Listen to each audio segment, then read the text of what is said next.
प्रधानमंत्री की डिग्री का मामला जब से सामने आया है, पूरी की पूरी भारतीय जनता पार्टी बौखला गई है। सारे मंत्री, सारे प्रवक्ता, सारी की सारी भारतीय जनता पार्टी अपने प्रधानमंत्री के फर्जी डिग्री को सही साबित करने में जुट गई है। और मैं इसको फर्जी डिग्री क्यों कह रहा हूं? इसलिए कह रहा हूं कि प्रधानमंत्री जी ने जो डिग्री सार्वजनिक की है, प्रधानमंत्री जी की जो डिग्री गृह मंत्री अमित शाह जी के द्वारा प्रेस कॉन्फ्रेंस में दिखाई गई है, वो डिग्री अपने आप में कई सवाल खड़े करती है। अभी सिलसिलेवार करके मैं आपके सामने बताऊंगा। लेकिन एक बात बहुत स्पष्ट है कि भारत के चुनाव आयोग का नियम यह कहता है कि अगर आप अपनी संपत्ति के बारे में कोई गलत जानकारी देते हैं, अगर आप अपनी डिग्री के बारे में कोई जानकारी गलत देते हैं, तो आपकी सदस्यता रद्द हो सकती है। यानी भारत के प्रधानमंत्री की डिग्री जांच करा ली जाए, वो फर्जी निकलती है, तो मोदी जी की सदस्यता पूरी तरीके से रद्द हो जाएगी। वो न सांसद बचेंगे, न चुनाव लड़ने के योग्य बचेंगे, क्योंकि एक बहुत बड़ा फर्जीवाड़ा है भारत के प्रधानमंत्री की ओर से। तो इसलिए अब मैं आपको सिलसिलेवार करके बताऊंगा कि इनकी डिग्री फर्जी कैसे। नंबर एक, ये वो डिग्री है जो गृह मंत्री अमित शाह ने प्रेस कॉन्फ्रेंस करके दिखाई थी और कहा था कि प्रधानमंत्री की मास्टर डिग्री ये है। गुजरात विश्वविद्यालय से उन्होंने मास्टर ऑफ आर्ट्स किया है। अब इस डिग्री में देखिए आप, नकल के लिए भी अकल चाहिए होती है, लेकिन इस नकल में अकल का इस्तेमाल नहीं किया गया। यहां पर यूनिवर्सिटी लिखा हुआ है और यूनिवर्सिटी की स्पेलिंग में विक्ट्री का वी जो आता है, उसके इस्तेमाल की जगह बैट का भी इस्तेमाल किया गया है। यह हो गया यूनिवर्सिटी। तो हमारे मोदी जी यूनिवर्सिटी से पढ़ाई किए हुए हैं और इसी सर्टिफिकेट में एक जगह और यूनिवर्सिटी लिखा हुआ है, नीचे उसकी अंग्रेजी ठीक लिखी हुई है। यहां बी आ गया, यहां पे विक्ट्री का भी आ गया। ये देखिए आप, इसी सर्टिफिकेट की बात कर रहा हूं जो गृह मंत्री जी ने दिखाई। दूसरा, मास्टर ऑफ आर्ट्स जिस फॉन्ट के अंदर लिखा गया है, जिस फॉन्ट में, यानी कि जिस लिपि शैली में मास्टर ऑफ आर्ट्स लिखा गया है, इस लिपि शैली की शुरुआत 1992 में हुई है। यह फॉन्ट, यह लिपि शैली, मास्टर ऑफ आर्ट्स जिसमें लिखा गया है, यह लिपि शैली आई है, यह फॉन्ट आया है 1992 में। और प्रधानमंत्री जी का क्या दावा है कि उन्होंने 1983 में ही एमए पास कर लिया था। यह है दूसरा सवाल। अब तीसरा सवाल और सबसे बड़ा सवाल यह है प्रधानमंत्री जी का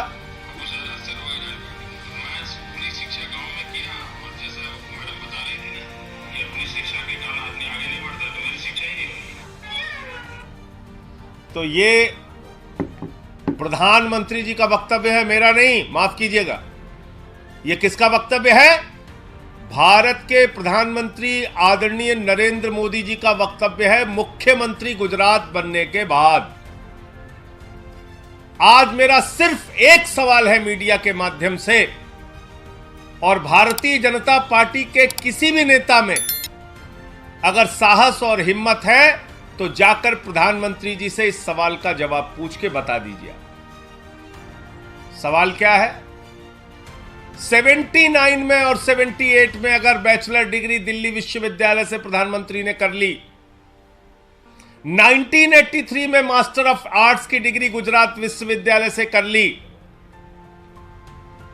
अगर आपकी 1989 में बीए की डिग्री हो गई, 1983 में एमए की डिग्री हो गई, तो भैया प्रधानमंत्री जी देश के सामने इस बात का खुलासा कर दीजिए कि फिर 2005-6 के दौरान या मुख्यमंत्री बनने के बाद का ये जब का भी भाषण है, आपने क्यों एक टीचर को संबोधित करते हुए कहा कि आपकी कोई शिक्षा दीक्षा नहीं है, स्कूली शिक्षा के आगे आप नहीं पढ़े। ये तो आपका बयान है, मेरा बयान नहीं है। ये बयान तो आपने दिया है प्रधानमंत्री जी, ये बयान आपका है, मेरा बयान नहीं है।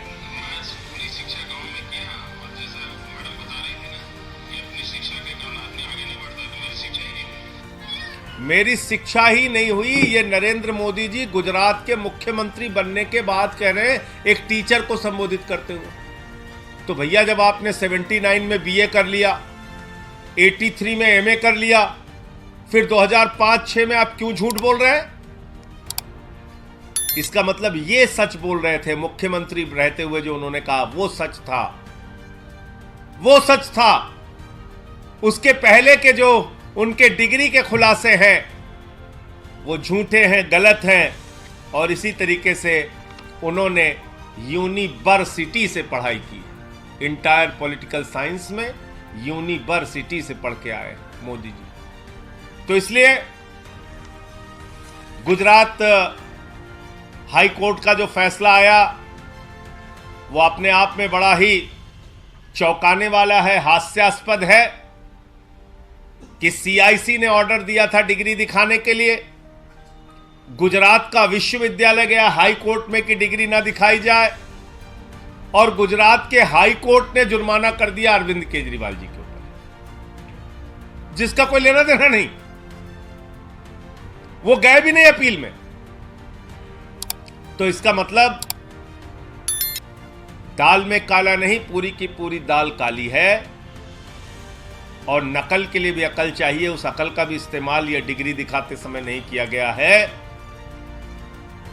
और बीजेपी की सारी लीडरशिप और स्वयं प्रधानमंत्री जी जवाब दें कि 79 में अगर आपने बीए किया, 83 में आपने एमए किया, तो 2005-6 में आपने क्यों कहा कि आपने कोई शिक्षा स्कूली शिक्षा के बाद नहीं की है? अर्थात या तो आप कि डिग्री फर्जी है या आपका बयान झूठा है, दो में से एक ही बात हो सकती है। आपका कोई प्रश्न हो आप पूछ सकते हैं।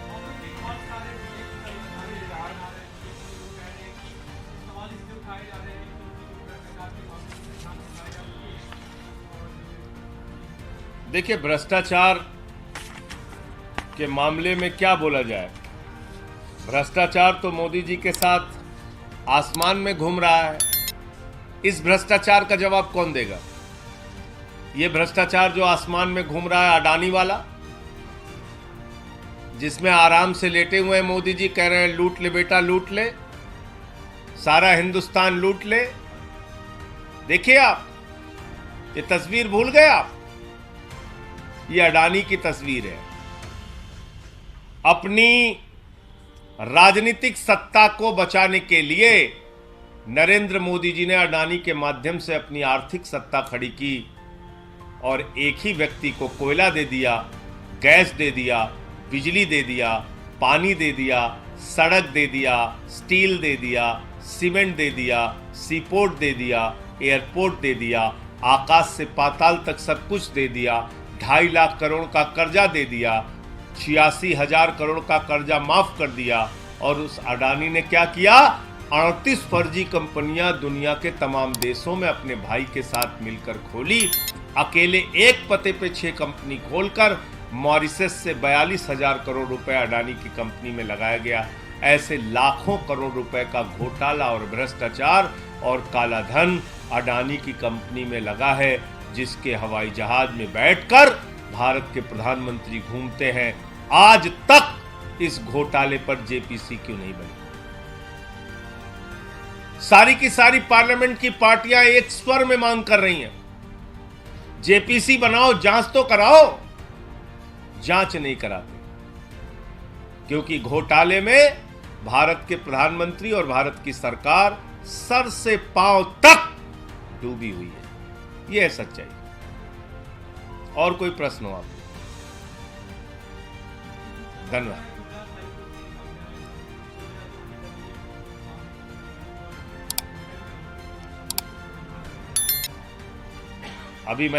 आप अभी इस प्रेस कॉन्फ्रेंस में जानकारी दे रहे हैं, मुझे इस पूरे घटना की जानकारी नहीं है, लेकिन मेरा अपना ये मानना है, नफरत की राजनीति, दंगे फसाद की राजनीति, गुंडागर्दी की राजनीति, समाज को तोड़ने की राजनीति इस देश को विखंडित करेगी और ऐसा करने वाले के खिलाफ सख्त से सख्त सजा होनी चाहिए। पश्चिम बंगाल और बिहार में जो हिंसा हुई है, उस हिंसा की कुछ तस्वीरें हम लोगों ने देखी।